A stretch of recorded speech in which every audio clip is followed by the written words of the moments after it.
Hey guys, BikeBlogger here. This is my Le Monde Pop Rat, a steel bicycle. Looking down the center here, you can sort of see the rear dropout on the left here is a little bent inward. So what we want to do is we want to bend it back out a little bit. So how do you do that without messing stuff up? Well, first you want to look at the rest of the bike, in the immediate area at least. Make sure there aren't any cracks or anything, that might already be compromising the integrity of the material. But otherwise, if it's a steel-framed bicycle, you should be able to bend it to a degree slowly, 1 millimeter at a time. It looks like it's in all right shape. So what we're going to do is we're going to bend this that way, just a millimeter or two, really. It's not off by a whole lot, but it will make it is a little difficult to get the wheel up in the bike. It does sit straight right now, though, in which case I would probably say if the wheel's not, off center, you probably don't really need to be messing with it. You can just leave it as is, and it's not really going to be an issue. But we're going to try and bend it. So how do you do it?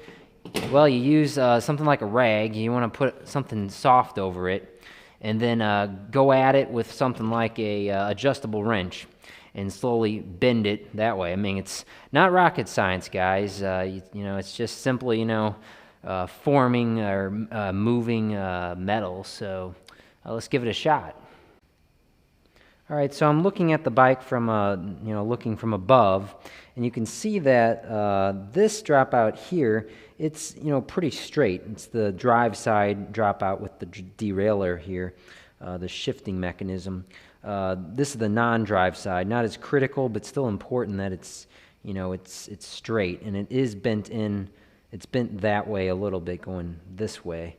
So I need to bend it so it's more straight, like from here to here, so it's straight. So we're going to put a rag on it here, and then we're going to put a wrench on it here. And all I'm going to do is I'm just going to go that way with it. So let's get a good grip on it here. Make sure we're on grabbing the dropout completely. The reason for the rag is I don't want to damage the paint. So we're just going to go, you probably want to have something, to,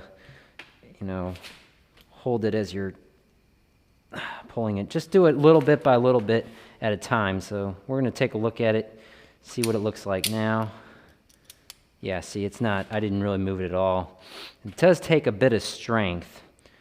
Let's hit it again here.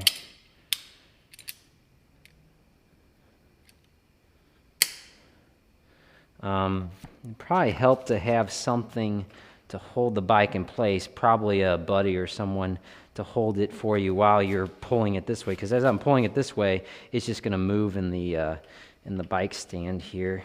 So I need to have something to fight against it, basically, without... See, you can see I can bend on the metal there, so I'm just going little bit by little bit. And this is the dropout I'm talking about. It's not the actual stays. If the stays were bent, these things here, you can bend them back to an extent. There's a way of doing that, but you want to have something sitting in here between the dropouts, like a block of wood or a spare axle or something. So this is being a little difficult. We're going to try some more here.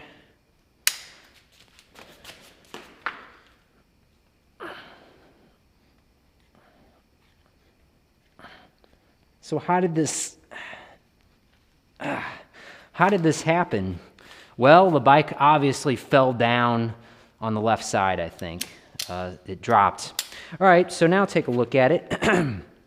It's actually pretty straight. In fact, I think I might have gone too far that way, which is why I say go at very small increments, go slowly, because you don't want to be bending it back and forth, back and forth, back and forth, because like with any sort of material, you stress it like that back and forth, eventually it's going to break, and it will come apart. Steel is real, though. You can form it and it's looking better. See, again, this dropout, it's, you know, it's pretty straight. This one now, it's straighter, except it's now too far that way, so I need to bend it back. So I went too fast on it. You know, stuff like that happens. But let's go ahead and bite into it there, and we're going to go back just a little bit. Let's take a look at it now. So, you know, if you get a bicycle or a used bike like this one, I need to go further, I think. And you see the frame, and you take it home, or you find out later, or you damage it or something, you know, and you know, you're looking at the frame, you're like, oh no, this is it, you know, I got to buy a new bike now. Not true, not true. If it's a steel bicycle, if it's got a bend to it, generally like a carbon bike, it will crack. Go back a little bit. Like a carbon bike, you know, they crack and break. You know, they don't really bend when they're becoming damaged. I don't own any carbon bikes. I'm not a big carbon bike fanatic, so maybe some other people can weigh in on that. If it's an aluminum bike, I'd be very careful trying to bend anything with an aluminum bike. So let's hit it again. I went too far. Feeling bad now.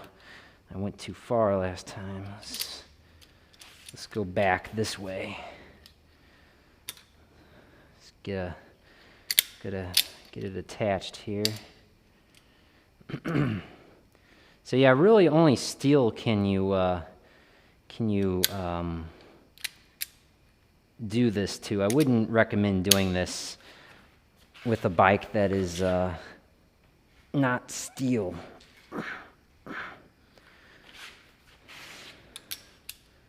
That's looking pretty good. It's better, I think, than it was. I don't want to really mess with this much more.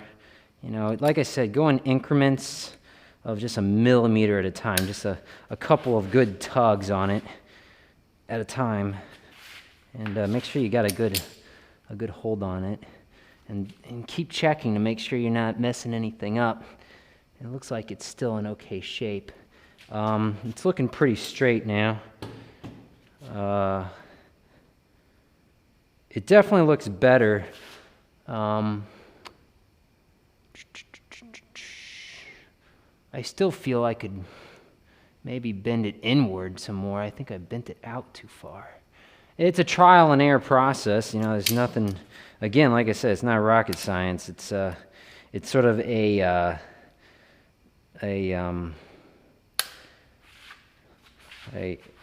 brutal way. I don't know what word to use really. It's sort of a low-tech sort of way of fixing things, but I mean, it's just a material, you know. There's nothing special about it. It's not carbon fiber, you know. It's just steel metal bicycle frame. I'm not obsessive compulsive. I just want to get it perfect. That's all. You know, I think it's all right.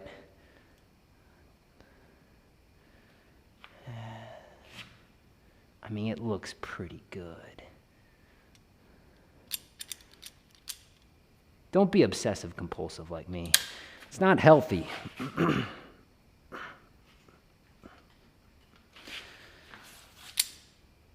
Now I think I got it bent inward a little bit. See, I'm going back and forth, back and forth. Not a good thing to be doing.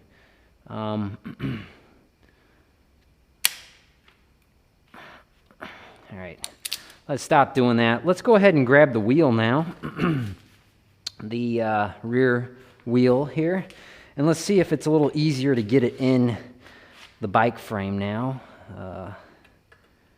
Slip it in there, up,